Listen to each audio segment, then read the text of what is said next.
en exámenes de admisión. Y aquí tienen una pregunta acerca de Aristóteles, ¿correcto? Esta es una pregunta, digamos así, clásica, una pregunta general.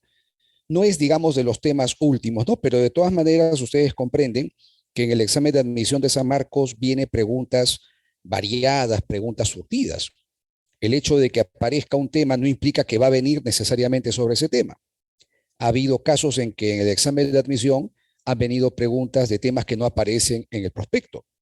Y a la inversa, ¿no? Hay temas que sí aparecen y no viene preguntas de esos temas. Eso es muy común. Entonces hay que trabajar los temas de una manera general, ver la variedad, ¿ya? Mayor variedad de temas, mayor amplitud. Mientras más conozcamos del curso, es mejor.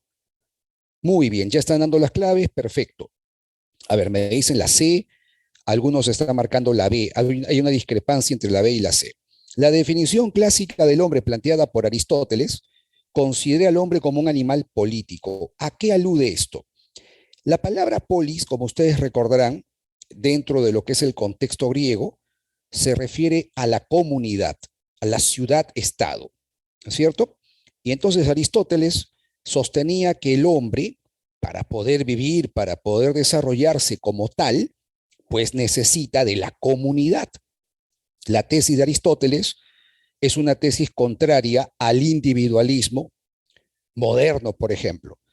Ustedes saben por historia universal que en los tiempos modernos surgen teorías individualistas de la sociedad. Autores como Hobbes, autores como Rousseau, John Locke, entre otros, hablarán del hombre como un ser individual. Dirán que lo individual es primero y lo social, lo colectivo, lo comunitario sería posterior, secundario. En cambio, Aristóteles, en época antigua, definía al hombre como un ser comunitario, como un ser social. El hombre vive solamente dentro de una comunidad, no puede vivir fuera de una comunidad. Un ser humano que pueda hacerlo, un ser humano autosuficiente, autárquico, independiente de la colectividad, no es un ser humano, decía, es una bestia o es un dios. Los seres humanos necesitamos siempre de la comunidad, necesitamos de las relaciones con otros seres humanos, ¿correcto? Entonces, la definición del hombre como animal político alude a que los individuos son el fundamento natural de la polis. Al revés sería, ¿no? La polis es anterior al individuo para Aristóteles. O sea, si vemos lo fundamental, ¿quién necesita de quién? ¿La comunidad necesita del individuo o el individuo de la comunidad? La respuesta de Aristóteles ya la hemos explicado. Para él, el fundamento, la base, es la comunidad, la polis. Y el hombre lo es y se desarrolla como tal, perteneciendo, participando de la comunidad. Por lo tanto, ¿cuál sería tu clave? Efectivamente, la clave tiene que ser entonces barco, ¿no es cierto? No hay ser humano que actualice su virtud, su condición humana, fuera de la sociedad. Esa sería la respuesta de acuerdo con lo planteado en la pregunta. Hay que agregar que para Aristóteles el hombre es un animal racional, el hombre es poseedor de logos, el hombre tiene la capacidad de pensar, la capacidad de hablar, tiene lenguaje, tiene pensamiento, pero esa condición humana solo es posible y solo se desarrolla en la comunidad. Esta idea del hombre como animal político es muy importante también en la filosofía política, ¿no es cierto? Esta concepción del hombre desarrolla una determinada teoría política.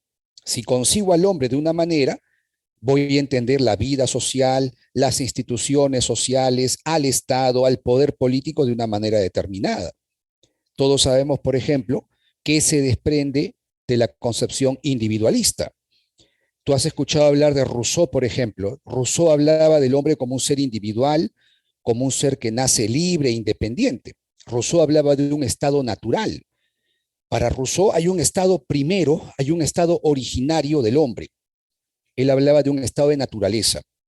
Y luego venía por medio de un contrato, por medio de un pacto, un estado social, un estado comunitario. O sea, para un hombre como Rousseau del siglo XVIII, el individuo es primero. y la comunidad se basaría justamente en el individuo, ¿no? Si corremos el tiempo, vamos a ver autores que cuestionan esa tesis. Por ejemplo, hay un autor llamado Taylor, que ha venido mucho en San Marcos. La tesis de Taylor nos recuerda también a Aristóteles. Para Taylor, vamos a escribir aquí su nombre, Charles Taylor, él es considerado como un neo-aristotélico. ¿Por qué lo llaman neo-aristotélico? Porque Taylor, en el siglo XX, Taylor es un pensador del siglo XX contemporáneo, muy actual, muy reciente, el hombre también es un ser social, el hombre también es un ser que vive en comunidad. Para Taylor, la identidad humana, la identidad de un hombre, solo es posible por el reconocimiento que recibe de los otros. En la medida que los otros me traten, en la medida en que los otros se relacionen conmigo, yo voy a forjar una identidad. Yo no puedo forjar mi identidad solo, dice él. Yo no puedo formar mi identidad, la imagen de mí mismo, el concepto que yo tengo de mí mismo, solo. En solitario no puedo. El hombre no es un átomo, dice Taylor. El hombre no es un individuo independiente, libre. Taylor también cree que el hombre es un ser de la comunidad, cree que la comunidad es anterior al individuo. En su política de reconocimiento, Taylor parte de la concepción de Aristóteles también. Es, digamos así, coincidente con lo que propone Aristóteles. Muy bien, ya tenemos la primera pregunta, vamos a la segunda. Número 2. Esto se refiere a la nociología, corrientes, esto también hay que manejarlo. Esto es cultura general además, ¿no es cierto? Que plantean los empiristas, los racionalistas, que plantea el relativismo. Hay que manejar ese vocabulario filosófico, las corrientes. Eso también nos ayuda, por ejemplo, en razonamiento verbal, donde nos vienen textos y muy constantemente textos filosóficos. Nos puede venir un texto donde aparezcan estos términos, escepticismo, dogmatismo, relativismo, y vale definir bien, conocer bien la definición de estas corrientes. En el problema de la posibilidad del conocimiento, si se acepta una postura que asume el conocimiento de las cosas sin cuestionamiento alguno, sería oponerse a qué? Oponerse, ojo con eso, ¿eh? A ver, si yo planteo que puedo conocer sin problemas, si yo propongo que conozco la realidad y no hay duda, no hay cuestionamiento alguno, ¿qué soy? Para comenzar, claro, sería un dogmático. Efectivamente, un dogmático propone eso. El dogmático no problematiza el conocimiento, el dogmático no limita, no restringe, no condiciona el conocimiento, el dogmático cree de suyo, cree totalmente que conocemos la realidad sin restricciones, sin ningún tipo de límites. Y el dogmático se opone a qué corriente. Claro, si marcamos dogmatismo estamos mal, porque acá la pregunta es ¿a qué me opongo? Efectivamente, si asumo el dogmatismo, me opongo a la otra corriente que es el escepticismo, efectivamente. Ahí la pregunta nos puede traer problemas, ¿no? Si leemos hasta alguno, hasta la coma, marcamos dogmatismo, pero aquí la pregunta me pide la tesis contraria. Y ya hemos visto que el dogmatismo se opone al escepticismo. Como todos recuerdan, el escepticismo es aquella corriente que justamente niega, problematiza, cuestiona, condiciona, limita, restringe la posibilidad del conocimiento. Hay una variante escéptica radical, una variante escéptica extrema que niega totalmente la posibilidad de conocimiento, sostiene que no podemos alcanzar ningún conocimiento, que no podemos diferenciar lo verdadero de lo falso y sugiere, por lo tanto, suspender el juicio, abstenernos de toda opinión. Eso ha sido pregunta varias veces en San Marcos. Nos estamos refiriendo al escepticismo de Pirrón. ¿Recuerdan ustedes el pirronismo? El pirronismo, así como suena, pirronismo, sostiene que debemos suspender el juicio, alcanzar la tranquilidad suspendiendo el juicio. ¿Por qué?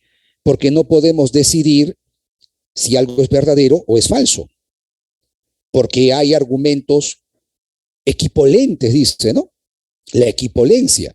O sea, yo podría afirmar que algo es con la misma fuerza con que afirmo que algo no es.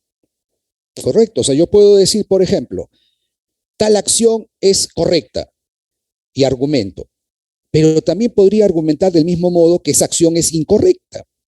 ¿Te das cuenta? Entonces, dos tesis contrarias, dos argumentos contrarios tienen la misma fuerza, son equipolentes. Entonces, como yo no puedo decidirme por el uno o por el otro, ni por lo verdadero ni por lo falso, entonces debo suspender el juicio, la famosa epogé, no sé si lo recuerdan, la epogé, y con eso se logra la ataraxia, muy bien. Nazarín, ¿verdad es tu nombre? Nazarena, perdón, Nazarena. La ataraxia es la tranquilidad del alma. A ver, me piden la primera, un segundo, a ver, para seguir avanzando. Ahí está la primera y continuamos. Listo, ya está la primera, vamos con la segunda y ahí va. Tienen el material ustedes, ¿eh? Por ese lado creo que no deben preocuparse, hay que preocuparnos más bien por ir definiendo los términos, aclarando. Si tienen alguna consulta, ya saben, pueden utilizar el chat inmediatamente. 3. Nos vamos a la epistemología. Esto sí aparece en el prospecto nuevo, ¿no? En el temario nuevo aparece este tema, las corrientes epistemológicas contemporáneas, los problemas filosóficos sobre la ciencia. Aquí nos hablan del neopositivismo, que fue una de las grandes corrientes epistemológicas. Dice, una de las corrientes epistemológicas del siglo XX fue el neopositivismo, el Círculo de Viena, no sé si lo recuerdan. Autores como Schlick, autores como Carnap, Neurath, entre otros.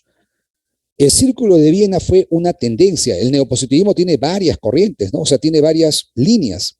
Está el Círculo de Viena, está el Círculo de Berlín, están otros pensadores que también se alinean dentro de esta corriente llamada empirismo lógico, neopositivismo. El Círculo de Viena es como decirles una facción de varias que hay, correcto, un neopositivismo es más amplio.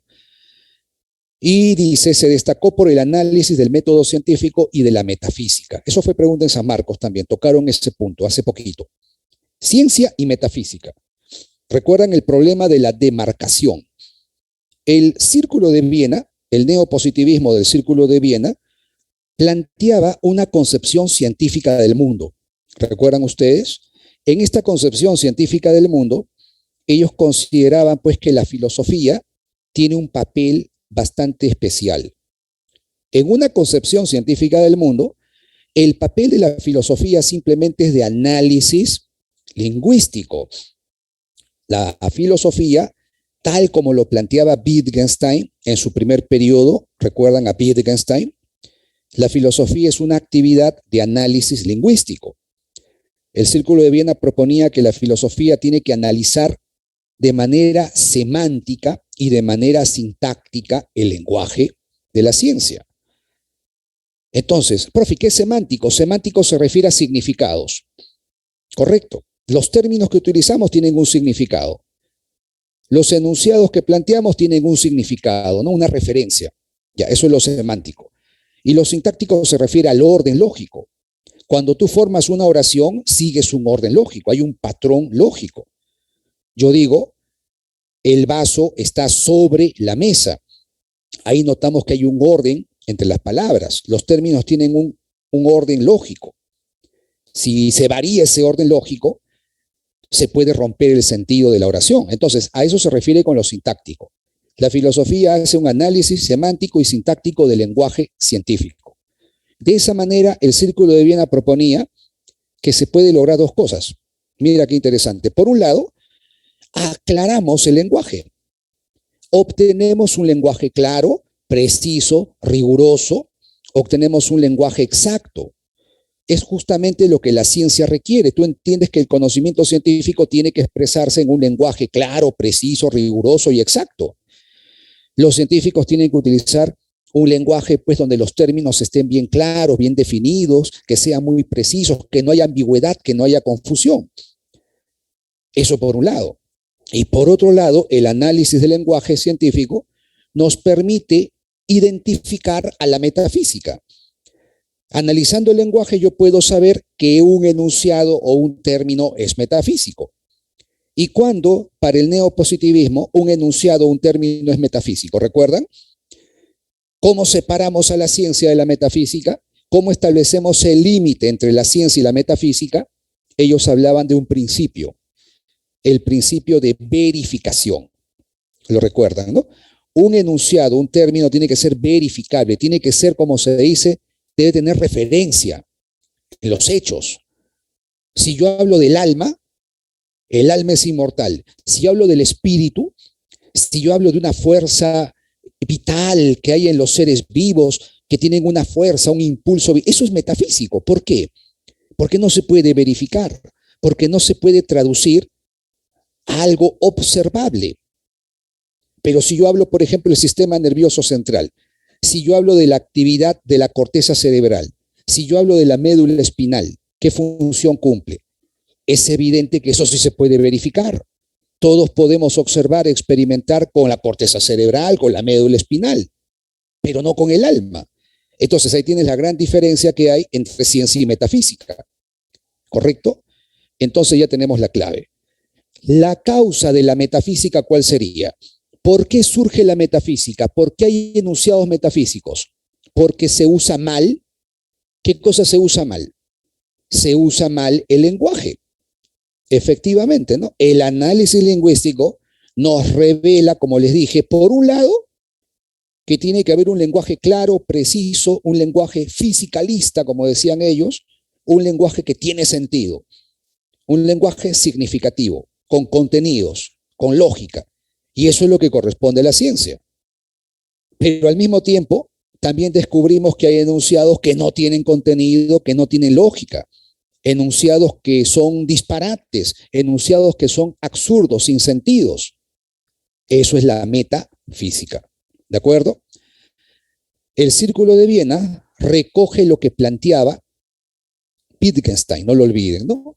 Hay una influencia clara de lo que planteaba Wittgenstein en su primer periodo, en lo que estamos viendo del Círculo de Viena. ¿El fisicalismo qué es?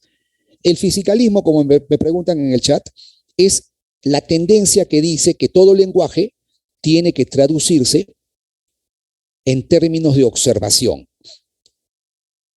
A ver, traten de hacer la captura lo más rápido que puedan, chicos, para no ir retrocediendo, ¿ya? Por favor. Ahora sí.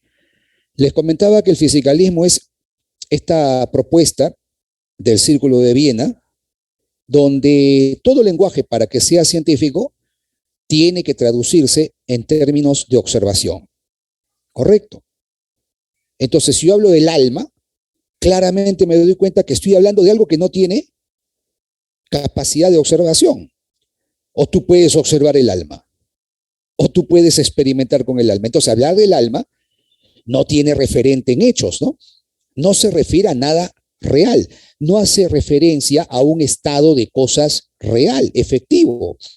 Pero si yo hablo del cerebro, que tiene 4 lóbulos, por ejemplo, entonces eso sí, yo puedo ver un cerebro, observar un cerebro, medirlo, pesarlo, analizarlo, qué sé yo, experimentar con él. Por lo tanto, hablar del cerebro sería, pues, físico, fisicalista. Muy buena. Otra pregunta. ¿Qué era el isomorfismo de Wittgenstein? A ver, Wittgenstein tiene 2 periodos. En su primer periodo planteaba una relación entre el lenguaje y el mundo. Wittgenstein sostenía, en su primer periodo, que el lenguaje es pintura del mundo. ¿Por qué?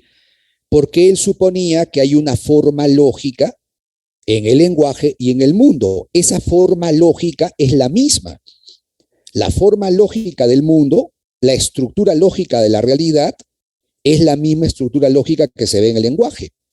Por eso cuando yo digo, el vaso está sobre la mesa, me doy cuenta que eso es como un retrato de los hechos. Esa proposición es una copia, es una representación, es una pintura del hecho. Acá hay un hecho, hay un objeto, hay un segundo objeto. Y hay una relación entre los 2 objetos que tengo aquí yo, frente a mí. Acá lo tengo. Acá hay una mesa, hay un vaso. Entonces yo digo, el vaso está sobre la mesa. ¿Te das cuenta cómo mi proposición está representando, está reflejando tal cual a ese hecho? ¿Por qué se da ello? Porque hay un isomorfismo. La forma lógica del mundo es la misma forma lógica del lenguaje. El término iso quiere decir igual. Morfe quiere decir forma. Muy bien, más preguntas.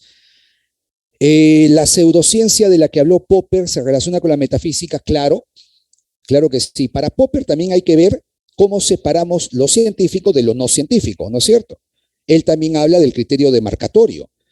¿Cómo separo yo la ciencia de la metafísica?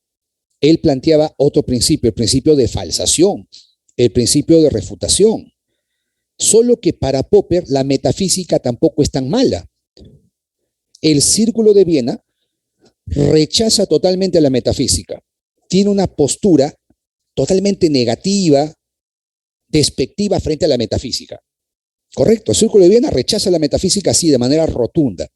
En cambio, Popper no. Popper cree que la metafísica ha desarrollado ciertas teorías, ciertas propuestas que pueden servir a la ciencia.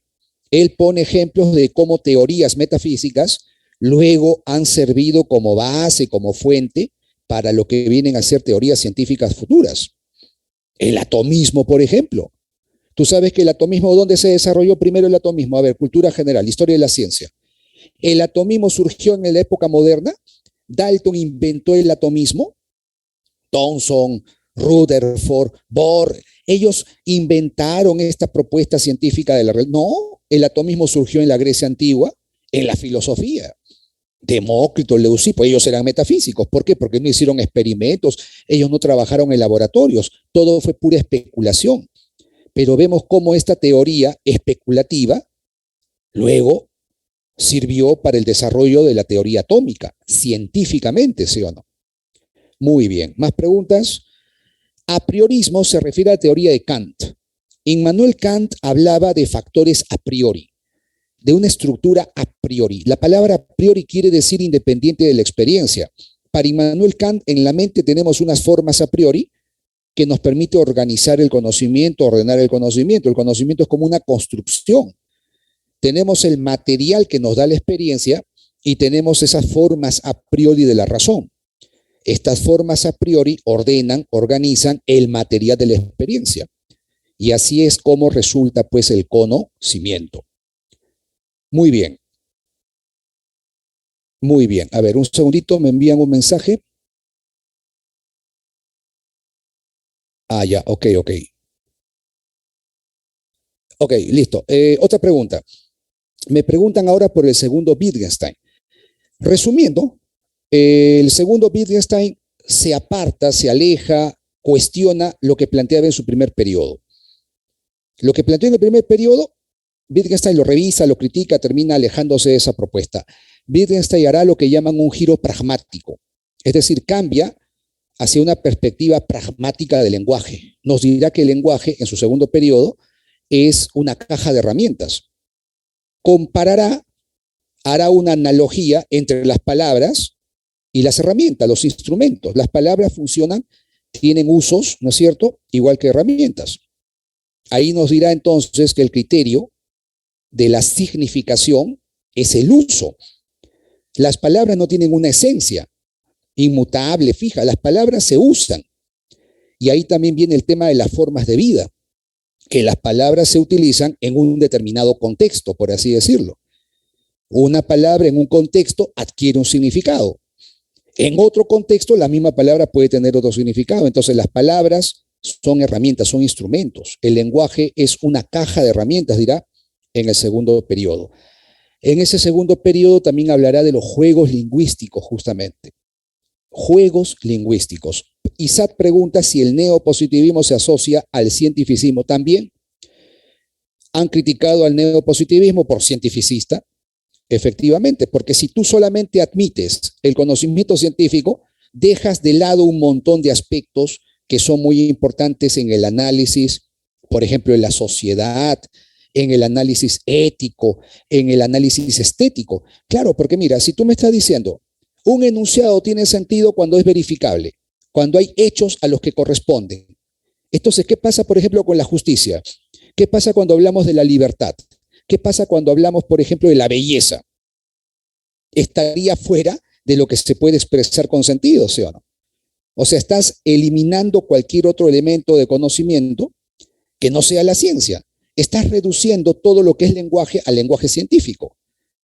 Por eso se le llama cientificismo, ¿no? Un reduccionismo le llaman. Reduccionismo cientificista. Muy bien. hay más preguntas, pero vamos a avanzar ya. A medida que avancemos vamos explicando los demás puntos. Bien, 4. Para Raúl, la ciencia es más productiva y menos especulativa que la filosofía. Acá entramos a otro campo, ¿eh? Ojo con esto. Son preguntas variadas. Como están viendo, son diferentes disciplinas, diferentes campos temáticos. Estamos hablando de la antropología, la nociología, la epistemología. Ahora entramos al campo del valor. ¿Qué disciplina estudia el valor? Lo debes saber. Es la axiología, ¿no es cierto? Pregunta axiológica, correcto. El valor tiene características. ¿Qué características se está mostrando en esta pregunta? Para Raúl, la ciencia es más productiva y menos especulativa que la filosofía. Cuando hablamos de más o menos, cuando tú dices que la comida estuvo muy sabrosa, poco deliciosa, extremadamente deliciosa. Cuando tú me dices que la chica, el joven tal es muy bello, muy bella, más bello, menos bello, entonces ¿de qué estamos hablando? Eso se llama gradualidad del valor, ¿no es cierto? El grado del valor se refiere a la intensidad. La vivencia del valor es obviamente variable. Hay grados. Yo acabo de almorzar y puedo afirmar que la comida estuvo muy rica, por ejemplo. Ahí estoy diciendo muy rica. No digo solamente que estuvo deliciosa, estuvo muy deliciosa. Conozco una persona y digo que es muy buena.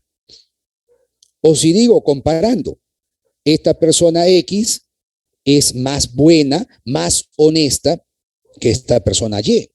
Ahí tenemos ejemplo de lo que es el grado del valor. La polaridad se refiere pues a que el valor se presente en pares de significación opuesta o contraria. El valor se da siempre en dúos, por así decirlo, no en polos, positivo y negativo, un valor y su disvalor. Hablamos de lo bueno, de lo malo, lo bello, lo feo, lo justo, lo injusto. Eso es polaridad. La jerarquía se refiere a la preferencia, postergación que asignamos a los objetos. Es decir, un objeto se da como preferible o postergable. Podemos decir, por ejemplo, que prefiero la salud al dinero, prefiero la verdad a la belleza, por ejemplo. O sea, estás colocando valores uno encima de otro. Estás jerarquizando en ese caso. Jerarquía entonces es lo que se refiere a la preferencia, lo que se refiere a la postergación de un valor, mientras que el grado se refiere a la intensidad de esa experiencia valorativa. Muy bien, a ver, preguntas. ¿Por qué no puede ser la C? Objetivo es una característica que quiere decir que el valor siempre hace referencia a un objeto. Es decir, yo digo, la flor es bella. Yo pregunto, ¿qué es bello? La flor, ¿viste? Siempre hay un objeto depositario del valor. El valor no se da en el aire, se da siempre en un objeto. O tú has visto la belleza así en el aire. La belleza pura, la belleza en abstracto no se da. La belleza se da en un objeto. Por ello se habla de objetividad del valor. En cambio, aquí en la pregunta está haciéndose alusión a intensidad, ¿verdad? La ciencia es más y es menos, dice más, menos. Ahí está la intensidad, por eso la clave tiene que ser grado, gradualidad. Jerárquico no puede ser porque la jerarquía se refiere pues a lo que llamamos importancia, a lo que llamamos peso, prioridad. Para que sea jerarquía tiene que ser así más o menos. La justicia es más importante que la libertad. La justicia más importante que la libertad. Ya, ahí notamos una diferencia, no, abismal. Si yo digo que la justicia es más importante que la libertad, ¿qué estoy haciendo? Agarro un valor y lo pongo encima de otro. ¿Me dejo entender? Estoy cogiendo un valor y le estoy atribuyendo mayor peso, mayor importancia que el otro. Ahí tienes lo que se llama jerarquía. Acá no se nota eso. Acá se está diciendo más, menos. Claramente se habla de intensidad. Muy bien. A priori quiere decir independiente de la experiencia.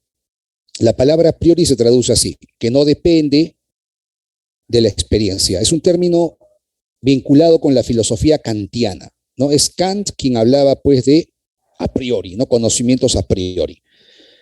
5. Entramos a la ética. La teoría ética de Aristóteles se fundamenta en la felicidad del hombre, que consiste en alcanzar la plenitud de la virtud, lo cual se logra. A ver, en la teoría ética aristotélica, recuerdan ustedes, tenemos lo que se conoce como teleologismo. La teoría de Aristóteles es una ética, vamos a ponerle aquí, teleológica. ¿Saben por qué se le llama teleológica, verdad? ¿Por qué se le llama así teleológica? La palabra telos quiere decir finalidad, fin o finalidad. Para Aristóteles, el bien es aquello a lo que nos orientamos, aquello a lo que nuestros actos tienden. Nuestros actos se orientan, tienden a un fin, o sea, apuntan a un fin. Sin ética teleológica hay un fin. Para él, ese fin de la vida humana, ese fin de los actos humanos, es la felicidad. Justamente por esa razón también se le conoce como ética eudemonista. ¿De dónde viene eudemonista? Eudemonista viene de eudaimonía, que significa felicidad. Ahí tiene la explicación. Una ética eudemonista es una ética de la felicidad. Una ética teleológica es la que plantea un fin, plantea un telos, un objetivo, una finalidad. Ahora, Aristóteles también hablaba de cómo el hombre puede alcanzar ese fin, ¿sí o no? ¿Y cómo el hombre alcanza ese fin? Cumpliendo el deber por el deber, eso es kantiano. Lo que tú ves en la A pertenece a la ética de Kant. Alcanzando la ataraxia, la tranquilidad del alma, sería una ética epicúrea, una ética estoica quizás, ¿no? El término ataraxia no lo emplea Aristóteles. El término ataraxia pertenece a las teorías epicúreas, estoicas, escépticas, las llamadas filosofías helenísticas. Buscando el bienestar para la mayoría de personas, eso se refiere al utilitarismo, a una ética utilitarista. Entonces, el enunciado que se refiere a la ética aristotélica, ya sabes cuál es, ¿no es cierto? Para Aristóteles, la felicidad se alcanza mediante la vida intelectual. Esto tiene lógica. El hombre para Aristóteles es un animal racional, ¿correcto? El hombre se distingue de los demás seres por el intelecto. Es la capacidad intelectual la que me distingue a mí de un perro, de un león, de cualquier otro ser. Por lo tanto, para que el hombre se desarrolle como tal, para que el hombre se logre la virtud, ¿no es cierto?, se haga virtuoso, pues tiene que desarrollar esto, el intelecto. No las emociones, no las pasiones, no, lo intelectual. La ética aristotélica es intelectualista. Para Aristóteles, el intelecto rige la vida humana. El intelecto, como dice él, ¿no?, es lo que debe gobernar a las emociones, controlar las emociones, a la voluntad, etcétera. Es una ética del intelecto. Muy bien, la clave es cerebro, el justo medio. Dentro de eso está el justo medio, precisamente. La teoría del justo medio señala que un acto virtuoso es aquel donde evitamos extremos, no caemos en extremos. Un hombre intelectualmente formado, un hombre que decide con el intelecto y no con la emoción, con la pasión, lo hará pensando, va a decidir, como se dice, de una manera razonada, de una manera prudente, moderada. Entonces, el hombre intelectual, el hombre que actúa intelectualmente, va a escoger siempre el justo medio, ni extremo más ni extremo menos, o sea, ni mucho ni poco, ni el exceso ni el defecto. Se ubicará siempre en un justo medio. Y Aristóteles definía la virtud como justo medio, exactamente. Y eso tiene que ver con la vida intelectual. Muy bien. En la D dicen bienestar o felicidad. En el utilitarismo usan también la palabra felicidad. Efectivamente, ¿no? La felicidad, como el bienestar humano, se logra siempre en términos de mayoría. Ellos hablaban, los utilitaristas hablaban, de alcanzar la máxima felicidad, la mayor felicidad o bienestar para el mayor número de personas. Efectivamente, puedes reemplazar bienestar por felicidad y cuadra, ¿no?, para el utilitarismo. 6. Vamos a la sexta pregunta. Esta pregunta es más cortita. Tiene que ver con la antropología, tiene que ver con una definición del hombre también. ¿Quién decía que el hombre es una pasión inútil? que está condenado a su libertad y que en realidad solo es un proyecto? ¿Qué corriente plantea que el hombre no tiene una esencia definida, no tiene una naturaleza prefijada? ¿Qué corriente define al hombre como libertad? El hombre es libertad, siempre tiene que elegir. El hombre es lo que quiere ser. Así, en general, es lo que plantea el existencialismo. Eso ha sido pregunta en San Marcos.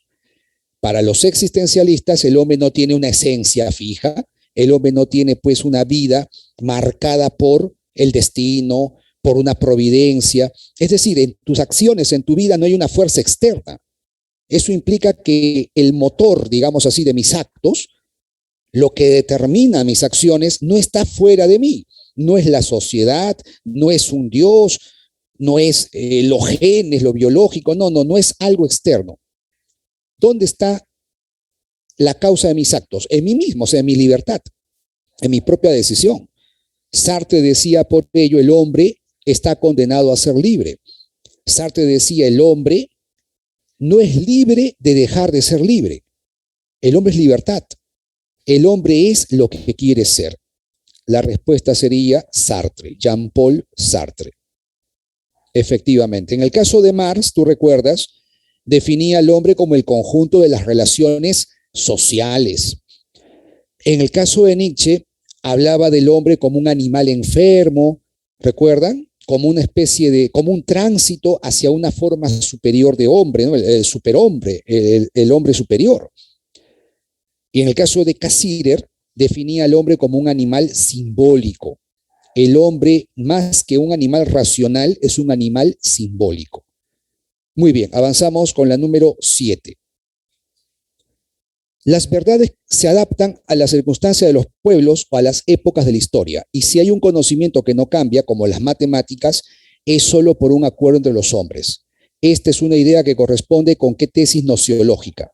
A ver, ¿qué corriente plantearía que las verdades cambian, son variables, que no hay una verdad absoluta, que no hay una verdad definitiva y universal? Entonces encontramos en la realidad que hay diferencias, hay diversidad, hay variedad de formas de conocimiento. Es decir, las cogniciones, las estructuras cognitivas, si tú quieres, los estilos de conocimiento varían.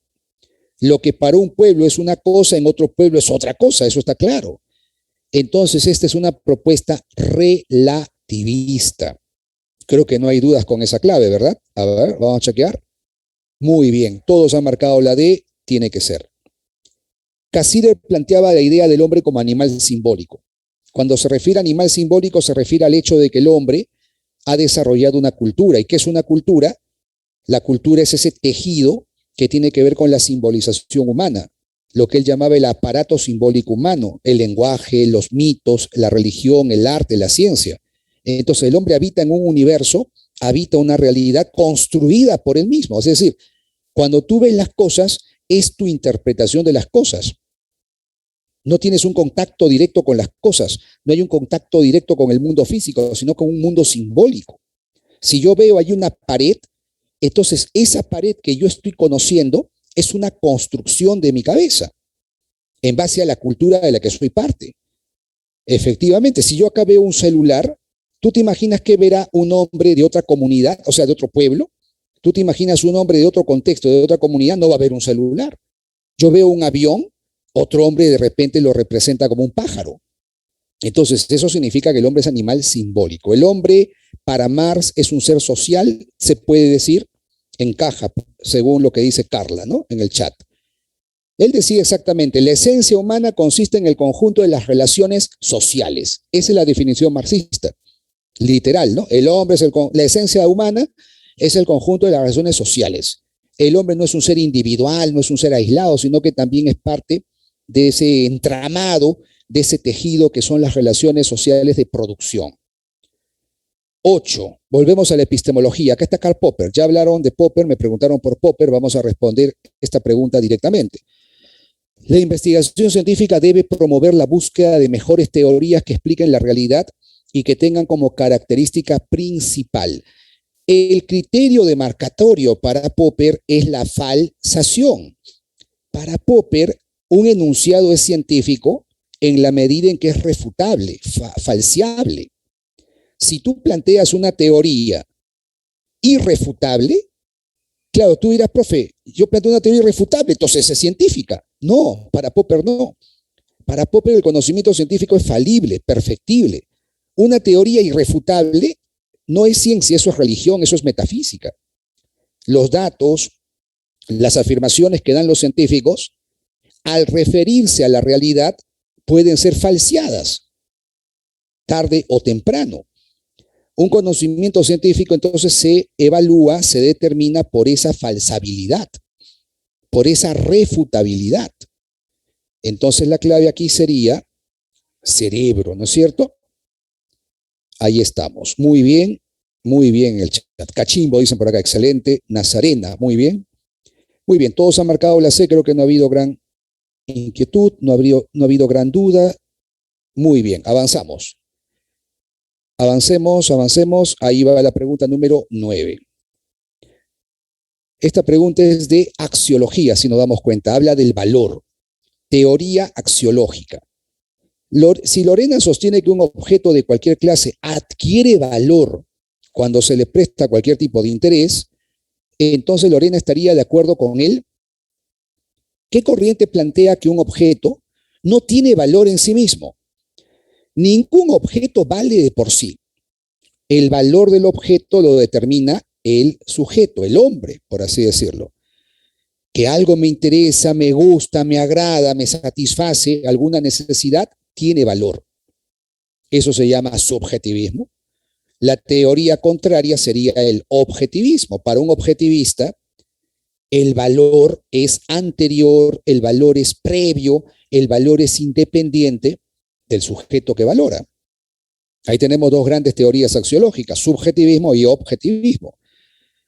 El socialculturalismo plantea que los valores están determinados por la cultura, por las costumbres, por las formaciones históricas de una comunidad.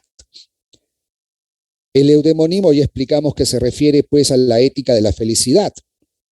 Es la teoría que define a lo ético, a lo moral, al bien, en base al concepto de felicidad. Eudemonismo viene de eudaimonía, que quiere decir felicidad. 10. Una de las posturas nociológicas surgidas en la época moderna es el empirismo. Esto ha preguntado también San Marcos. ¿Qué plantea el empirismo? ¿Recuerdan al empirismo de John Locke? John Locke es el que expresa en la época moderna el empirismo. Ya Aristóteles también había dado ciertos elementos empiristas, ¿no? La tabula rasa, que el conocimiento comienza con los sentidos. En cambio, Locke hace todo un análisis psicológico de la mente, ¿no? Ese análisis psicológico lo lleva a plantear que la experiencia es la única fuente del conocimiento. No hay ideas innatas. No hay factores a priori. Recuerdan que a priori significa independiente de la experiencia. Si tú eres empirista, me dirás que todas las ideas dependen de la experiencia, tienen su origen en la experiencia. Y si toda idea depende de la experiencia, ¿habrá factores a priori? ¿Habrá conocimientos a priori? No existen. No hay conocimientos innatos o a priori. Los conocimientos, las ideas, tienen un origen empírico, provienen de la experiencia. Por eso es empirismo, obviamente, ¿no? Empirismo viene de empeireia. Empeireia es una palabra griega que quiere decir experiencia. Muy bien, nos vamos a la siguiente pregunta, número 11. A ver, lectura. Aquí les voy a dar un tiempito para que puedan analizar esta lectura, este fragmento, y luego puedan responder a las dos preguntas que les vienen. Saben que en San Marcos este es el tipo frecuente de pregunta. Esto es lo que está viniendo más en San Marcos. ¿No es cierto? Lo que llaman prueba DECO en filosofía se traduce con esto. Un fragmento de alguna obra y preguntas de análisis, de comprensión de dicha lectura. Bien, 2 minutos, chicos, ya para que puedan leer con calma y luego responder a las preguntas.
Muy bien. ¿Qué tal? ¿Qué tal le fue en la lectura? ¿Todo tranquilo? ¿Se entendió bien ese fragmento? ¿A qué se refiere Bunge? Está hablando de cómo se da el desarrollo del conocimiento en general y de la ciencia en particular, ¿no es cierto? ¿Cómo se da el desarrollo del conocimiento? Gradualmente, por avances decisivos o por revoluciones. El avance gradual consiste en agregados o en desgastes, en ganar algunos ítems de información o en descartar otros al advertir que son inadecuados. El avance gradual se da siempre en algún marco conceptual. De vez en cuando ocurre en este un avance decisivo, a saber, cuando se resuelve un problema o constelación de problemas, de modo que se pueden formular nuevos problemas dentro del mismo marco conceptual. Eso es por avance decisivo. Y las revoluciones consisten en la emergencia, de emerger, ¿no? En el surgimiento, en la aparición de nuevos marcos conceptuales que reemplazan a los anteriores o sustituyen a la mera ignorancia. Estas rupturas, ¿no?, de esquemas. La idea es que un científico puede ir agregando conocimientos a los que ya tiene. La ciencia va ampliando el alcance que tienen sus conocimientos, ¿no es cierto? Eso se sabe, va ampliando. A veces hay avances decisivos cuando surgen nuevas problemáticas dentro de ese mismo campo de investigación, pero otras veces ocurren cambios más drásticos, ¿no es cierto? Ocurren rupturas. Es decir, el marco de conocimientos que tú tienes no te sirve para poder explicar, entender hechos o para resolver problemas. Entonces eso te lleva a un cambio, a un nuevo marco conceptual, a lo que Thomas Kuhn llamaría paradigmas. ¿Recuerdan que Thomas Kuhn hablaba de los paradigmas? Muy bien, vamos a las preguntas entonces. El enunciado que no concuerda con el texto. A ver, el enunciado que no concuerda con el texto. Lo que no concuerda, ¿eh?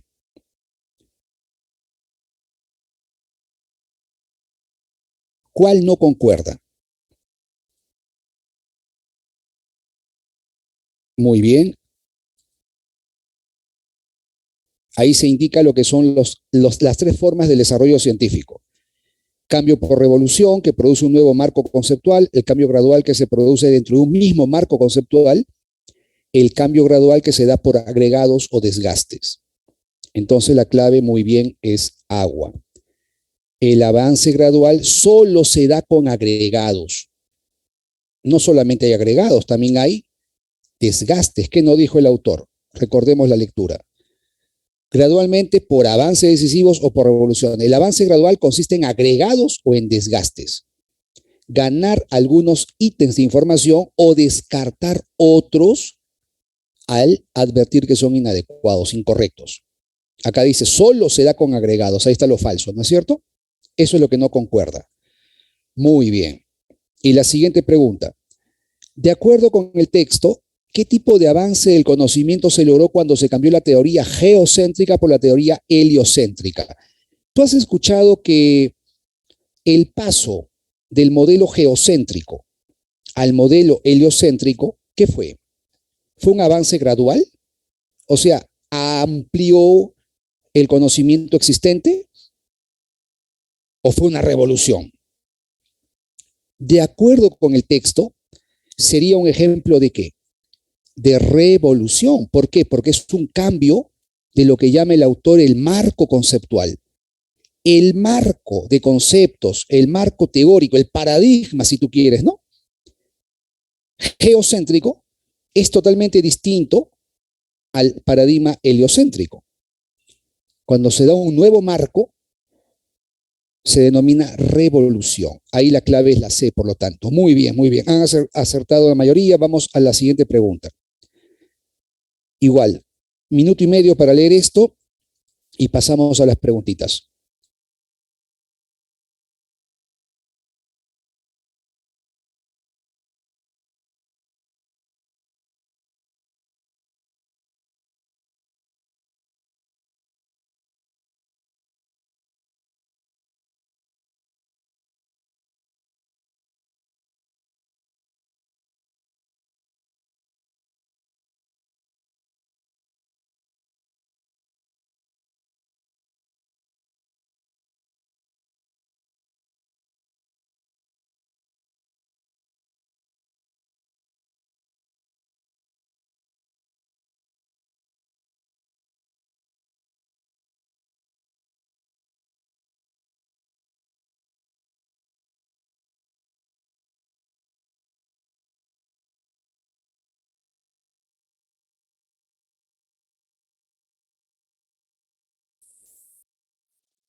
Muy bien, vamos a leer juntos y pasamos a las preguntas. La conducta moral trasciende las normas cuando se sustenten valores morales, por ejemplo, justicia, veracidad, altruismo, porque nunca una norma puede agotar el contenido de un valor. Ojo con eso, ¿eh? Una norma nunca puede agotar el contenido de un valor. Y es que los valores son ideales que conllevan una exigencia de realización. Representan un deber ser, no el ser o la realidad. Por ejemplo, la sociedad debe ser justa. Realmente nunca lo es del todo, sino únicamente busca acercarse a este ideal. Precisamente por eso los valores fundan y legitiman las normas. Estas no hacen sino formular de modo incompleto o parcial lo que debe ser, es decir, la exigencia del valor. Aquí encontramos una diferencia entonces entre valores y normas. De acuerdo con el autor, los valores son el sustento, el fundamento de las normas. Las normas deben fundamentarse en un valor. Nos dice que los valores representan ideales, exigencias de realización. Correcto. En cambio, las normas formulan el deber ser de manera incompleta o parcial. Hay una diferencia entonces entre valores y normas. Vamos a las preguntas. ¿Se puede deducir del texto que los valores se caracterizan por? A ver, ¿qué nos ha dicho de los valores? ¿Se refieren al ser de la realidad? No. El autor nos ha dicho que los valores se refieren a ideales, ¿recuerdan? Son ideal y tienen un carácter ideal. Y se supone que el valor busca, en el ejemplo, la sociedad justa, ¿no? En la siguiente pregunta, el papel de la norma moral con relación a los valores consiste en, nos ha dicho que la norma moral formula deberes, pero de manera imparcial. Lo dijo claramente, de una manera parcial, perdón, ¿no? De una manera incompleta. Vamos a la lectura. Las normas no hacen sino formular de modo incompleto o parcial, no lo hacen de manera total. Entonces la clave sería cerebro. Contribuyen de forma parcial a la realización de un valor.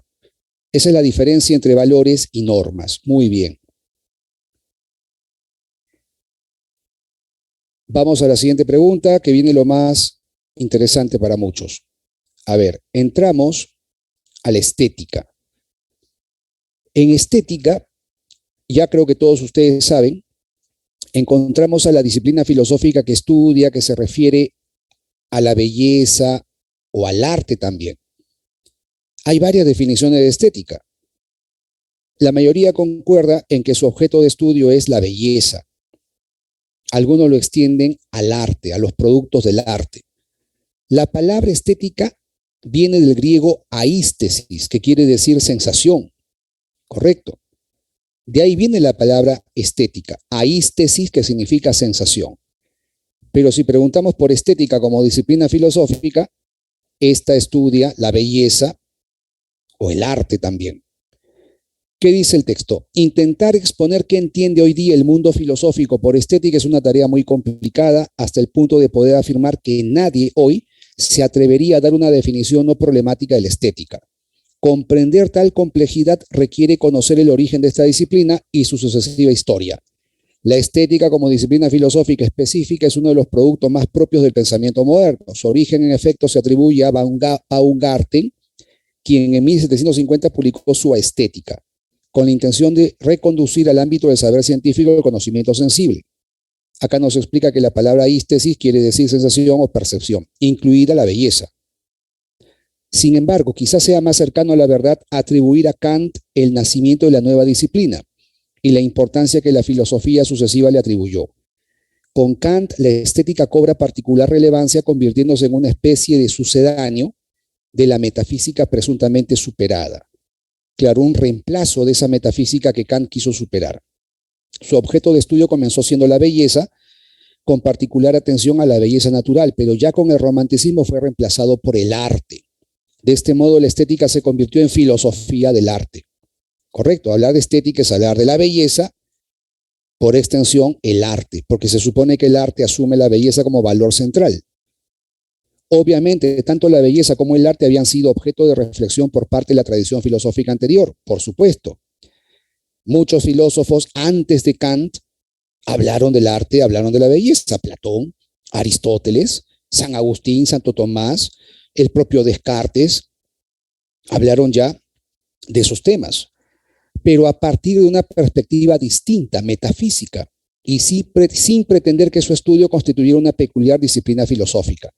Según el texto, antes de Kant, se reflexionó sobre la belleza y el arte de una manera, digamos, circunstancial, de una manera secundaria, ¿no? Esa reflexión sobre belleza y arte no se convirtió en un tema fundamental de la filosofía. Platón, Aristóteles tuvieron otros problemas centrales que estudiar, que discutir. Igualmente Descartes, igualmente Locke, entre otros, ¿verdad? El arte, la belleza eran temas periféricos, temas lejanos, temas de tercer orden. Pero según el texto, con Kant comenzaría esta nueva disciplina, dice, ¿no? La importancia que la filosofía después le va a atribuir. Muy bien, vamos a las preguntas. De acuerdo con el autor, el entender lo que es la estética en nuestros tiempos es, a ver, ¿qué nos dijo al comienzo? ¿Qué nos dijo al inicio? Definir lo que es la estética es una tarea complicada, dijo, ¿no? Es una tarea muy complicada, hasta el punto de poder afirmar que nadie hoy se atrevería a dar una definición no problemática de la estética. Entonces, ¿cuál te parecería la clave? Entender lo que es la estética, definir lo que es la estética en nuestros tiempos, es un asunto ya resuelto por los grandes filósofos. No, es una tarea muy complicada. Nadie se atrevería a dar una definición no problemática, dice. Entonces, la clave sería barco. Un problema que no tiene todavía una respuesta clara. Tú puedes dar una definición, pero esa definición es problemática, dice. Hay muchas definiciones y cada una de ellas es problemática. 16. Temas como la reflexión filosófica de la belleza ya fueron objeto de estudio ¿desde cuándo? Según la lectura, ¿desde qué época se estudió la belleza o el arte? Ya muchos filósofos anteriores a Kant tocaron el tema de la belleza y el arte, pero según el texto lo hicieron desde una perspectiva, aquí está, ¿verdad? A partir de una perspectiva metafísica. En la parte final dice, tanto la belleza como el arte fueron objeto de reflexión por parte de la tradición filosófica anterior. Se puede decir desde tiempos antiguos, Platón, Aristóteles, etcétera, pero con una perspectiva metafísica, sin que su objeto de estudio se convirtiera en una peculiar disciplina filosófica. Entonces, ¿cuál es tu clave? La reflexión filosófica sobre la belleza ya fue objeto de estudio desde la tradición antigua, pero dentro de una perspectiva metafísica. Muy bien. Barco y barco. Listo, chicos. Vamos avanzando. Este es otro tema que viene en el nuevo prospecto, la argumentación. Esto se trabaja desde diferentes enfoques. Entendemos que la argumentación es un acto comunicativo, es un discurso donde vamos a encontrar una tesis y vamos a encontrar razones que sustentan a esa tesis. Hay argumentación no cuando se afirma algo, sino cuando se sustenta, se fundamenta lo que planteamos. Yo puedo defender una tesis, puedo atacar una tesis, pero tengo que presentar razones que apoyen, ¿no es cierto? Que le den solidez, que le den base a ese planteamiento. Se supone también que un tema de argumentación tiene que ser problemático, tiene que ser polémico. Si yo digo 2 más 2 igual a 4, ¿quién va a discutir sobre eso, verdad? Eso es indiscutible, eso no generaría controversia, no generaría polémica. ¿Qué nos dice Plantin en su libro sobre la argumentación? La argumentación supone que nos preguntamos si tal proposición está fundamentada. Es lo que decíamos, una tesis tiene que estar fundamentada, sostenida en algo. Tiene que existir duda, algo que se pone en duda, tiene que cuestionarse una proposición, tiene que haber divergencia de opiniones y finalmente oposición entre los discursos.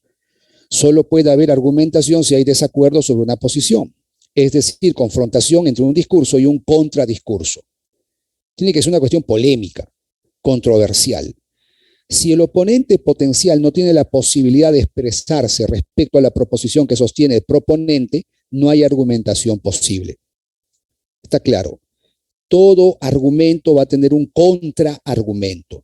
Si tú sostienes una tesis a favor del gobierno, por ejemplo, si tú consideras que las medidas que toma este gobierno son correctas, son viables, debes entender que hay una tesis también contraria. Alguien podría decir que estas medidas no son correctas, no son viables. Acá se entiende lo que llama un discurso y un contradiscurso, un argumento y un contraargumento, ya que es un tema polémico, ¿sí o no? Si yo hiciera una encuesta en el chat y preguntara, ¿cómo te parecen las medidas que viene implementando el actual gobierno? Muchos me dirán positivas, correctas, otros me dirán negativas, incorrectas, ¿sí o no? Ya pues, cuando un tema es así controversial, polémico, cuando se dan dos posturas opuestas, es que hay una argumentación posible. Se dice con razón que el desarrollo de una argumentación solo puede producirse bajo determinadas condiciones que son a la vez culturales e individuales y que suponen, si no una sociedad democrática, al menos una situación democrática. Esta condición lleva consigo una problemática de autoridad. Lógicamente, para poder expresar nuestros pensamientos, nuestras posturas, nuestros puntos de vista, tiene que haber ciertas libertades, tiene que haber un pluralismo, donde todos piensan igual, donde todos opinan igual, donde todos tienen el mismo conocimiento, la misma información, no puede haber pues aquí argumentos. El autor ha sido claro, tiene que haber argumento cuando hay la posibilidad del contraargumento. Si tú planteas que algo es bueno, cabe la posibilidad de que alguien diga que es malo. Así es como se da la controversia, la polémica, el desacuerdo. Solo allí hay argumentación. Y en una sociedad que no sea democrática o en una situación que no sea democrática, ¿cómo se podría argumentar? Si los dos pensamos igual, si los dos tenemos la misma fuente de información, si los dos tenemos los mismos conocimientos, no podría haber argumentos. ¿Saben por qué no? No habría diferencias, pues no habría aquí oposición, no habría desacuerdo. Entonces vamos a la pregunta 17. En base a lo leído, para que exista una argumentación, es indispensable que exista. A ver, ¿qué deduces? ¿Qué tiene que haber para que haya argumentación? ¿Acuerdo? ¿Todavía explícito? O sea, abierto, declarado. ¿Tiene que haber solamente varias proposiciones? ¿Tiene que haber un asunto aclarado, esclarecido? ¿O tiene que haber controversia? ¿Tiene que haber polémica? Lo ha dicho el autor, argumento contra argumento, discurso contra discurso. Muy bien en el chat. Agua, muy bien, excelente, la mayoría ha respondido, bueno, todos, reviso, sí, efectivamente, agua, todos han marcado la, perfecto, 18. De acuerdo con el texto, sería correcto afirmar que, a ver, una argumentación presupone una diferencia de opiniones, es lo mismo que la pregunta anterior, ¿verdad? Debe haber condiciones que hagan posible la argumentación, lo ha dicho el texto. Lo dijo, ¿no? Una sociedad democrática o si no una situación democrática. Dos personas libres para pensar, para expresarse, pueden argumentar y contraargumentar.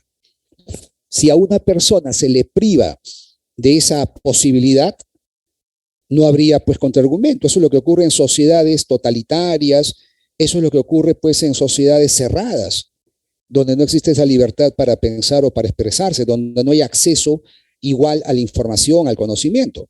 Lo ha dicho el autor, ¿no? Tiene que haber una sociedad democrática o, mejor dicho, una situación democrática. 3. En una argumentación hay la posibilidad de la contraargumentación, lo mismo que el tema de la pregunta anterior. Entonces, hay diferencia de opiniones y hay oposición de opiniones. Por lo tanto, ¿qué marcarías tú? Si hay varias proposiciones, también habría ideas opuestas, por ende causaría controversia. Efectivamente. A ver, analízalo con calma. Dos ideas opuestas, ¿son diferentes? Claro que sí, son diferentes y opuestas. ¿Se entiende? Dos ideas opuestas son diferentes. Pregunta, ¿dos ideas diferentes son opuestas? No necesariamente. Puede haber dos ideas diferentes, pero no son opuestas. pero siempre dos ideas opuestas son diferentes. Efectivamente, la clave sería entonces cerebro, ¿no es cierto? Todos marcaron la C, muy bien. Cirilo, dicen por acá. Bien hecho, cachimbo, bien, bien, bien. Todos marcaron la C, cachimba, dicen por aquí. Listo, todas, las tres. Bien, chicos, con eso terminamos la práctica. A ver, prendo la cámara, había tapado. Ahí está. No, más preguntas todavía, chicos. Vamos a seguir, ya he agregado más preguntas. A ver qué les parece, esto es un poco más fuerte ya. Van a tener un tiempito para resolver esto. Son preguntas de estética. Tiene que ver con algunos temas de estética. A lo mejor nunca han llevado el tema de estética, se comprende, por eso he colocado textos. Te vas a informar un poquito de lo que se plantea sobre la estética en algunos autores, Kant por aquí a la izquierda y Aristóteles aquí a la derecha. De Aristóteles, algo que se destaca mucho en su teoría sobre el arte es la teoría de la catarsis, la doctrina de la catarsis. Creo que en literatura te explican, te hablan sobre ese tema. En literatura, si no me equivoco, porque Aristóteles lo ve en la tragedia, ¿no? Cuando analiza lo que es la tragedia, el teatro, la tragedia, la catarsis. Y de Kant lo puedes inferir también por su teoría del conocimiento. Hay más o menos, hay una similitud entre lo que propone su teoría del conocimiento y su teoría moral también. Kant planteaba un formalismo, ¿no? Un purismo en el conocimiento y también en la moral.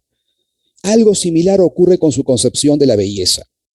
Muy bien, chicos. Entonces, vamos a pasar a estas dos preguntas. Les daré el tiempito necesario porque son textos largos y volvemos.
Bien. A ver, ¿qué han marcado, chicos? 1B2C. El tema es de, a ver, ¿dónde escuché esto? Esto es de un videojuego. Es de un videojuego, ¿eh? Lo he sacado de un videojuego que se llama 12 minutos, si no me equivoco. 12 minutos. Escuché la melodía y me llamó la atención y la descargué y la he editado, ¿no? He juntado piezas, bueno, en fin, eso no importa. A ver, vamos a la pregunta. Al escuchar un nocturno de Chopin, no quedamos conformes si se nos dice que solo nuestros oídos han sido complacidos. Ante la belleza, tenemos la conciencia de que son facultades profundas de nuestro yo, las que quedan colmadas y que este hecho es precisamente lo que caracteriza el placer de la belleza. Clarito, ¿verdad? Cuando tú escuchaste esta melodía, por ejemplo, experimentaste una satisfacción, un agrado. Pero dime, ¿solamente al oído? Es decir, ¿se puede reducir al oído, simplemente al oído, esa satisfacción? ¿O es algo más que sensorial? ¿La belleza se reduce a lo sensorial? ¿La belleza es algo propio solamente de los sentidos? No, por la sencilla razón de que, por ejemplo, algunos han escuchado esta melodía y a lo mejor no han experimentado nada, ¿verdad? A ti te agradó, a él no le agradó. ¿Qué quiere decir esto? Que la belleza no es igual al agrado. La belleza no es un simple agrado. Kant decía que la belleza es un agrado desinteresado, universalizable, no conceptual, incondicionado. ¿Qué significa esto? Que cuando uno tiene la experiencia de lo bello, no es solamente el oído, el ojo, no es cierto, los sentidos los que actúan. Hay algo más. Esa sensación que captamos con el oído no es la belleza. La belleza no es igual a la captación sensorial, sino que va más allá de eso. Por lo tanto, no es igual lo agradable y lo bello. Algo me puede agradar y no ser bello, ¿sí o no? Efectivamente. Entonces, la clave, ¿cuál sería aquí? La B, dicen algunos, la A marcaron otros, y la clave es barco. El texto nos indica que la belleza no se reduce en este caso, ¿no? La belleza del nocturno de Chopin no solamente es el oído. Hay facultades profundas, dice, que se sienten colmadas y justamente esto es lo que caracteriza el placer de la belleza. La belleza es un placer, pero es un placer especial, desinteresado, incondicional, puro si tú quieres. Es como la teoría ética cuando él hablaba del deber, ¿se acuerdan o no? Tú puedes actuar por intereses. Si tú ayudas a una persona por interés, por más que la hayas ayudado, tu acción no es buena. Para Kant, una acción es buena solo cuando se actúa con buena voluntad, por puro deber. Ponerle un interés a la acción, perseguir un objetivo, buscar una consecuencia a través de mis acciones, le quitan validez moral. Lo mismo aquí, un placer interesado, un agrado interesado, le quita belleza al objeto. El objeto bello implica que hay desinterés, es incondicionado, es universalizable. Muy bien. En esta lectura sobre Aristóteles nos hablan de la catarsis. Lo que pasa es que Platón tenía una postura negativa frente al arte. Tú recuerdas que Platón decía que las cosas son imitaciones de las ideas. ¿Se acuerdan de Platón? La famosa teoría de las ideas. Para Platón hay un mundo de ideas. Son los modelos de las cosas que vemos en este mundo material o sensible. Resulta que el arte, para Platón, es imitación de imitación. Cuando un pintor agarra una tela, agarra pinceles, colores, qué sé yo, pinturas, acuarelas, lo que tú quieras, y retrata a una persona o representa un árbol, ¿no? Tú te imaginas un pintor representando en su tela, en su lienzo, un árbol o un paisaje. Pregunta, ¿qué está haciendo el pintor? Está imitando al árbol, pero resulta que ese árbol que imita al mismo tiempo es imitación de un árbol ideal, ¿no es cierto? Hay una idea de árbol, está entonces el árbol material, sensible, que sería la imitación, y la obra de arte, la pintura, sería una imitación de la imitación. Quiere decir entonces que el arte, pregunta, ¿te aleja, te aproxima o te aleja de la verdad? De acuerdo con Platón, ¿el arte te aproxima o te aleja de la verdad? Te aleja, pues lógico, porque el arte se convierte en imitación de la imitación. Por eso se habla de que Platón tiene una postura negativa, una postura, digamos así, crítica del arte. Ahí lo dice, ¿no? Aristóteles supera las desconfianzas y censuras de Platón con la doctrina de la catarsis. Para Aristóteles, en el arte se da la catarsis. ¿Qué es la catarsis? La catarsis es lo que muchos llaman la purificación de las emociones. Cuando la persona asiste a la obra de arte, cuando contemplamos la obra de arte, nos liberamos de pasiones y eso es algo intelectual. Dice bien claro, ¿no? La catarsis tiene un sentido de clarificación racional de las pasiones. La catarsis posee, según Aristóteles, un sentido de clarificación racional. Hay que subrayar esta palabrita, racional, que quedan asumidas en el ámbito de la noesis. ¿Qué cosa es la noesis? Lo intelectual. Noesis es lo intelectual, reconociendo la posibilidad de que el patos, la pasión, lo pasional, se clarifique y exprese en la razón. Logos es la razón. ¿Qué quiere decir entonces? Que la catarsis, ¿qué es? ¿Algo irracional? ¿Es el descontrol de emociones? ¿O es el control intelectual de las emociones? Efectivamente. Pero ojo, no es eliminar las pasiones, ¿eh? No, no, no, no. La catarsis tiene el sentido de clarificar racionalmente las pasiones, no es eliminarlas. Tú puedes tener emociones, pasiones, pero están controladas por tu intelecto. Cuando uno ve una obra teatral, por ejemplo, uno libera emociones, uno libera pasiones. No es eliminarlas, es aclarar, esclarecer esas emociones, esas pasiones de una manera intelectual.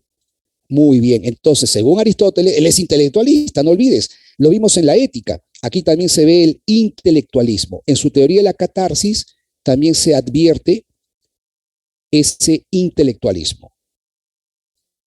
Muy bien, la clave sería entonces cerebro y continuamos, ¿ya? Dos más. Hagan captura si desean, chicos, si es que no lo han hecho. Y listo, nos vamos a las siguientes preguntas.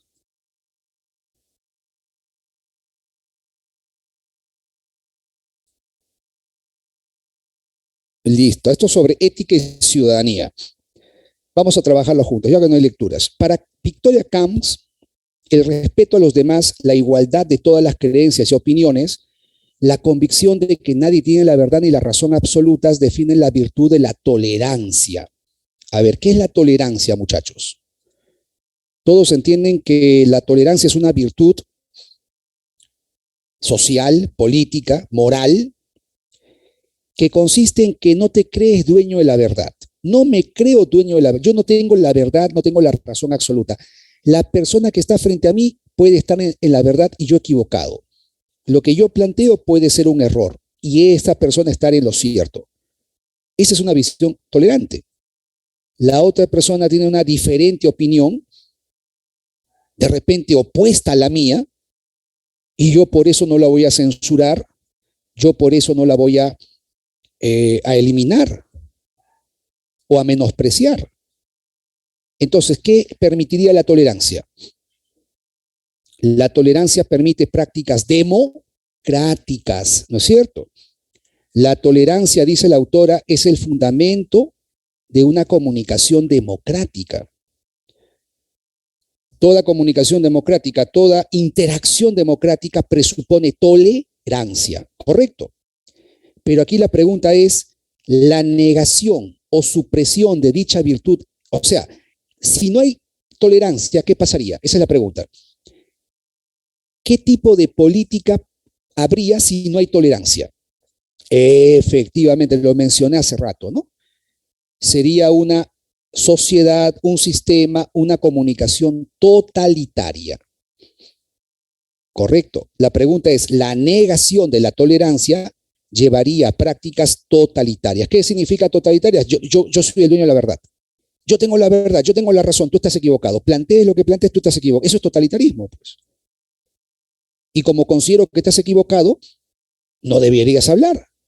Te elimino, te quito la posibilidad de hablar, de expresarte, de pronunciarte o de pensar incluso. Entonces ahí está la respuesta, sería dedo. 4. Marshall es un autor que escribe Ciudadanía y Clase Social. Ahí analiza la ciudadanía desde un punto de vista histórico, más que lógico. De ese modo plantea que la libertad de pensamiento y de expresión, así como el derecho a la propiedad y a realizar contratos válidos, corresponden a la dimensión de la ciudadanía. Marshall hablaba de 3 dimensiones de la ciudadanía. ¿Cuáles son las 3 dimensiones de la ciudadanía? Están aquí, ¿ve? Estas son las 3. Civil, política y social. Él dice que a lo largo del tiempo se fueron desarrollando esas dimensiones. La dimensión civil, siglo XVII-XVIII. Política, siglo XIX. Social, siglo XX. La dimensión civil tiene que ver con libertad de pensamiento, libertad de expresión, derecho a la propiedad, igualdad jurídica. Eso es libertad civil. Que, por ejemplo, tú puedes participar en temas legales. Tú puedes demandar a una persona porque está violando tus derechos o quebrantando tus derechos. Eso corresponde a la parte civil.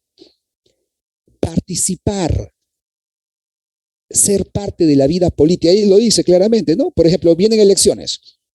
Tú tienes el derecho de participar como candidato. Tú puedes postular a algún cargo público, ¿sí o no? Tienes ese derecho. Eso corresponde a la ciudadanía política. La posibilidad de intervenir, de participar como autoridad, como elector, como elegido en las acciones políticas de tu comunidad. Y la dimensión social tiene que ver con los derechos a la seguridad, a la educación, a la salud. Todos entendemos que tenemos el derecho de ser asistidos por el Estado. Todos entendemos que el ser ciudadanos implica, por ejemplo, que si me atropella un carro, un hospital me va a atender, ¿sí o no? Hay un lugar de salud, un centro de salud que me va a atender. También entendemos, por ejemplo, que si tenemos hijos, el Estado nos tiene que dar la posibilidad de educarlos, la educación pública. Yo envío a mis hijos a la escuela pública, entonces eso me lo da el Estado. Entonces la ciudadanía ahí se ve en su dimensión social. La pregunta se refiere a la libertad de pensamiento y de expresión, el derecho a la propiedad y realizar contratos válidos. Eso es la dimensión civil, ¿correcto? Marcamos aquí civil. Ser elegidos en unas elecciones presidenciales, congresales, eso sería político, ¿te das cuenta? Juan postula a la alcaldía de su distrito. Esa es la dimensión política. Jorge se accidentó y reclama atención médica por parte del Estado. Eso sería la dimensión social. ¿Ya? Esa es la propuesta entonces de Marshall. Las 3 dimensiones de la ciudadanía. Muy bien, hagan captura. 2 más. 2 más. A ver, estamos con tiempo, ¿eh? A ver, esta pregunta sobre Taylor es un tema que viene constantemente en San Marcos. En los últimos exámenes ha venido. A ver, realizar contratos válidos es un tema, como tú sabrás, jurídico, ¿no es cierto? Realizar contratos válidos. A ver, un ejemplo. Tú tienes tu casa y la quieres vender. Ya. No es cuestión simplemente de vender la casa, recibes el dinero y punto. No, no. ¿Qué tiene que haber? Tiene que haber un aval, tiene que haber, como dicen, pues, un fundamento jurídico, ¿no es cierto? Un notario, tiene que haber una notaría, tiene que haber papeles, documentación. Ya, a eso se refiere con dimensión civil.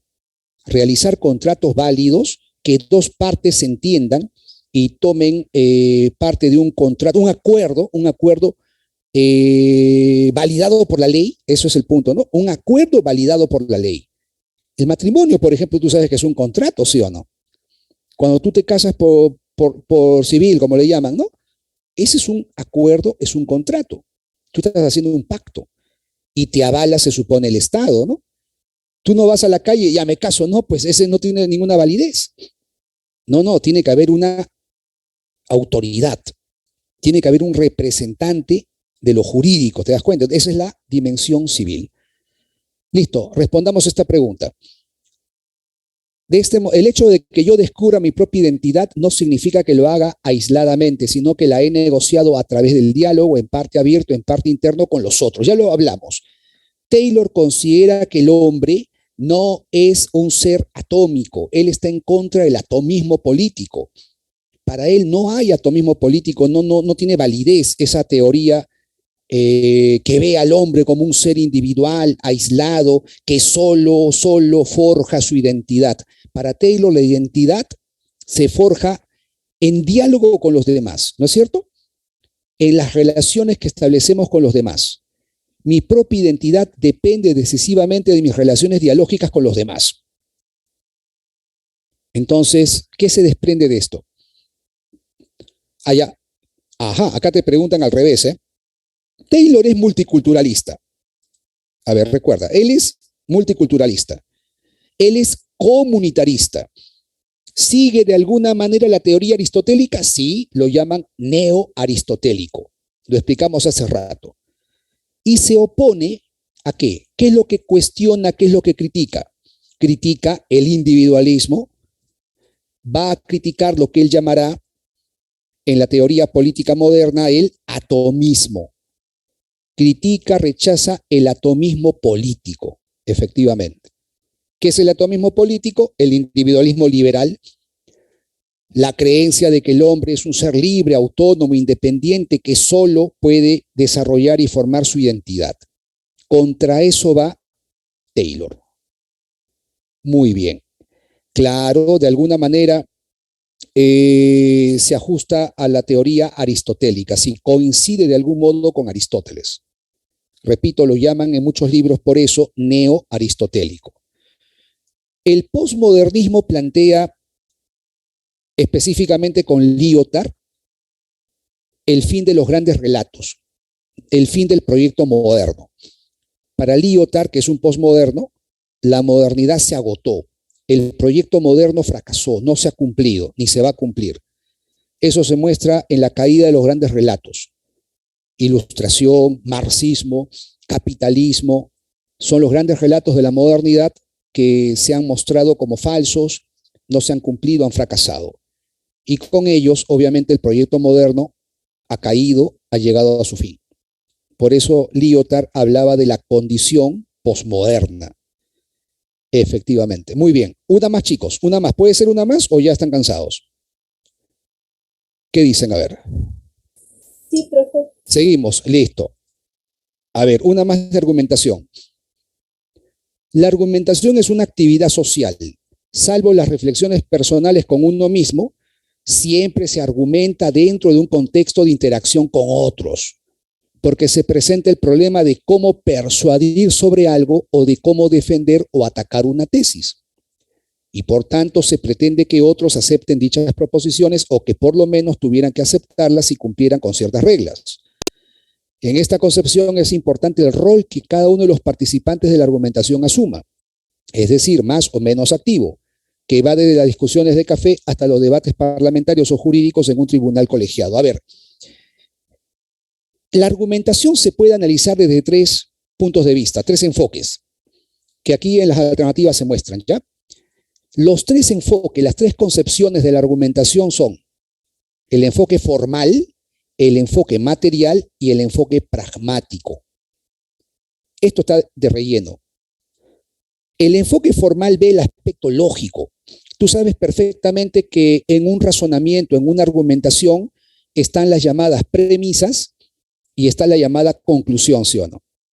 Y tú sabes que hay leyes lógicas, hay procedimientos lógicos que te permiten sacar correctamente una conclusión de las premisas.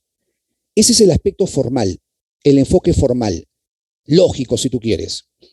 El enfoque material habla del contenido. En un argumento, tú te refieres a cosas, a hechos, a situaciones ¿de dónde? De la realidad, ¿sí o no? Cuando tú discutes sobre el aborto, ¿de qué estás hablando? ¿De algo ficticio? ¿De algo abstracto? ¿O estás hablando de la realidad? Obviamente estás hablando de algo real. Es decir, la argumentación tiene un contenido, tiene una referencia a una realidad concreta, cosas, hechos, actos, etcétera, etcétera. Ese es el enfoque material. Toma en cuenta el contenido. Y por último, en una argumentación, ¿qué es lo que encontramos? Personas. ¿Me dejo entender? En una argumentación que encuentra alguien que argumenta frente a otras personas que recibirán el argumento, que escucharán el argumento, que leerán el argumento. Esto significa que la argumentación, por eso, es una actividad social. Tiene que ver con una interacción entre personas. ¿Qué enfoque sería este? Recordemos, el enfoque formal ve las cuestiones lógicas, las leyes lógicas, los procedimientos lógicos. El enfoque material se refiere al contenido del argumento, a qué hace referencia el argumento. Y el enfoque pragmático hace referencia a la interacción social, a la interacción que tienen las personas. En una argumentación hay participantes. Tú, por ejemplo, que argumentas algo y otras personas que te escuchan y te creen, tú los puedes persuadir o no. Entonces, el texto se refiere a un enfoque, está clarito, ¿verdad? Pragmático. Hagan captura también, chicos, por favor. Este fragmento se refiere al enfoque pragmático. Hace referencia a la argumentación desde una perspectiva pragmática. Muy bien. A ver, una más, chicos, una más. Una más y nos vamos, ¿ya? Dos más, en realidad. A ver, 7. Vamos a desarrollarlo rápidamente. Karl Popper y Thomas Kuhn desarrollaron planteamientos epistemológicos, tú sabes.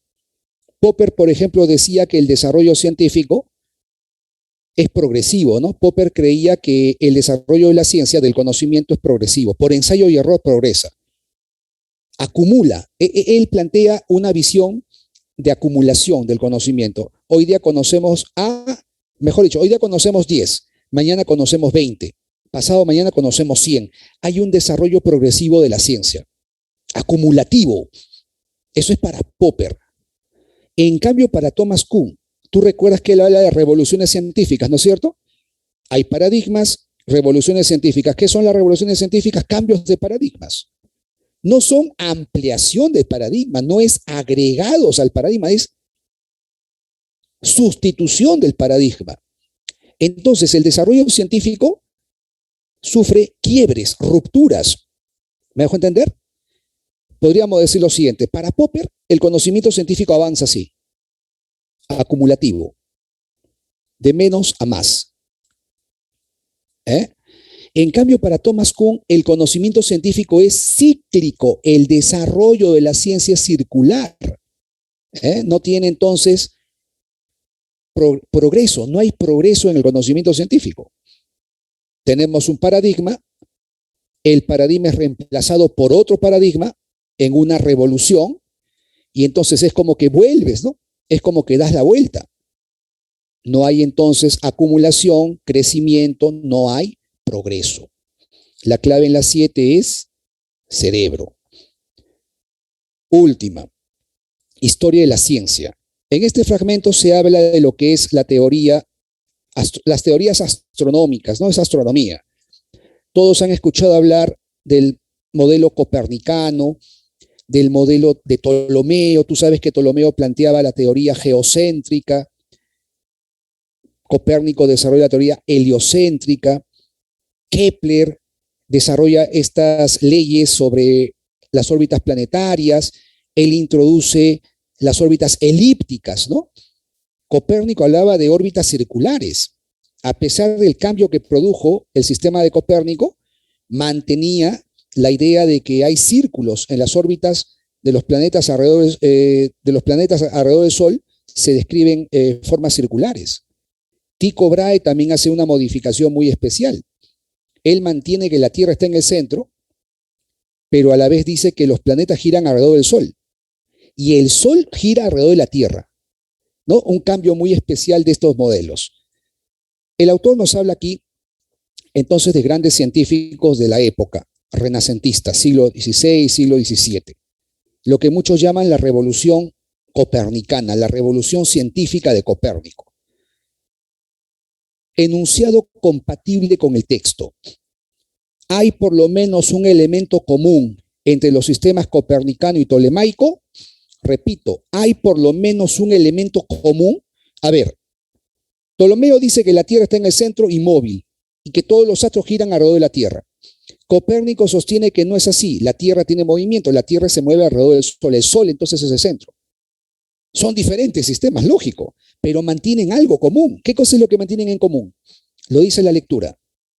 Lo que mantienen en común son las órbitas circulares. Para Copérnico las órbitas son circulares. Él mantiene eso. Lo dice la lectura. Sistema de Copérnico, acá lo voy a marcar, el sistema de Copérnico que utilizaba también órbitas circulares. Por lo tanto, sí hay por lo menos un elemento común. Tycho Brahe, ¿todos los cuerpos celestes describen órbitas circulares alrededor del Sol? ¿Todos los cuerpos describen órbitas alrededor del Sol? ¿Todos los cuerpos giran alrededor del Sol? No. ¿El esquema cuál es? La Tierra en el centro. Esta es la Tierra. El Sol gira alrededor de la Tierra, ¿sí o no? Así. Y alrededor del Sol girarían los demás planetas. Más o menos este sería el esquema. Entonces, ¿todos los cuerpos celestes giran alrededor del Sol? No. La Tierra no, por ejemplo. La Tierra está en el centro. Finalmente, Galileo dice, se convirtió en el heraldo de la revolución científica copernicana. O sea, Galileo aceptó el sistema copernicano, sí, y tú habrás escuchado historias de Galileo que defendió, asumió la idea de que la Tierra se mueve. Hay una anécdota incluso donde lo llevan a juicio, ¿no? La Inquisición lo iba a sancionar, ya tú sabes cómo iba a ser esa sanción, lo iban a matar, a quemar, y Galileo tuvo que retractarse, pero habría dicho, por lo bajo, pero se mueve, ¿no? Se refería a la Tierra. Ya yo me retracto, ya es como decir, señores de la Inquisición, yo me retracto, yo me desdigo, yo maldigo estas teorías, ya perfecto, pero se sigue moviendo, o sea, a pesar de que yo me retracte, la Tierra se sigue moviendo, la Tierra se mueve. Él defendió el sistema de Copérnico. Entonces sería incorrecto, ¿no? Dice, Galileo, al desconocer la teoría de Kepler, se opone a la revolución copernicana, falso. Él asume el sistema de Copérnico. Por lo tanto, la clave aquí sería agua. Listo, chicos. Ahora sí, uy, la cámara se había quedado apagada. Bien. Vamos a, hay una pregunta aquí que me habían hecho, la dejé, a ver, dame un segundito. Sí, voy a volver a la pregunta. Cuando Kuhn habla de revoluciones científicas, dice, es como lo que plantea Marx. Kuhn también toma en cuenta la historia política. Él compara las revoluciones científicas con las revoluciones que ocurren en la historia de una sociedad. Sí, o sea, la analogía vale, ¿no? No habla exactamente de Marx, pero sí habla de estos procesos que se dan en una sociedad donde hay un cambio radical, pues, de las estructuras, de las instituciones, ¿no?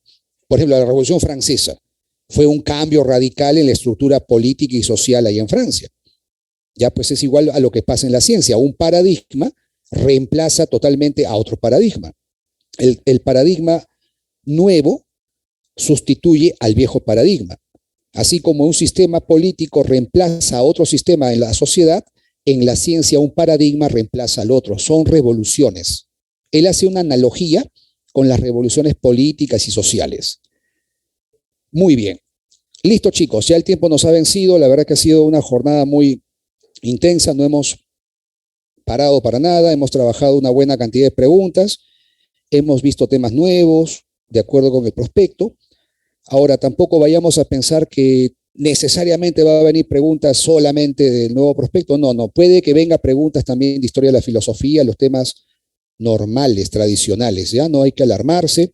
Hay que estudiar todos los temas. Hay que estar al tanto de los diferentes temas. Ustedes son semestral, me parece. Están comenzando el ciclo, si no me equivoco.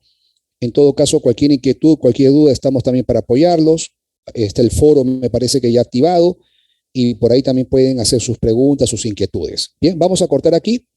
Me despido, ¿ya? Hasta pronto, chicos. Cuídense mucho. Ha sido un gusto y estar con ustedes aquí, por lo menos por este medio virtual, y nos vemos en una próxima oportunidad, en un próximo seminario, un próximo video. Gracias por su atención, ¿ya? Cuídense bastante. Ya, chicos, a ustedes las gracias.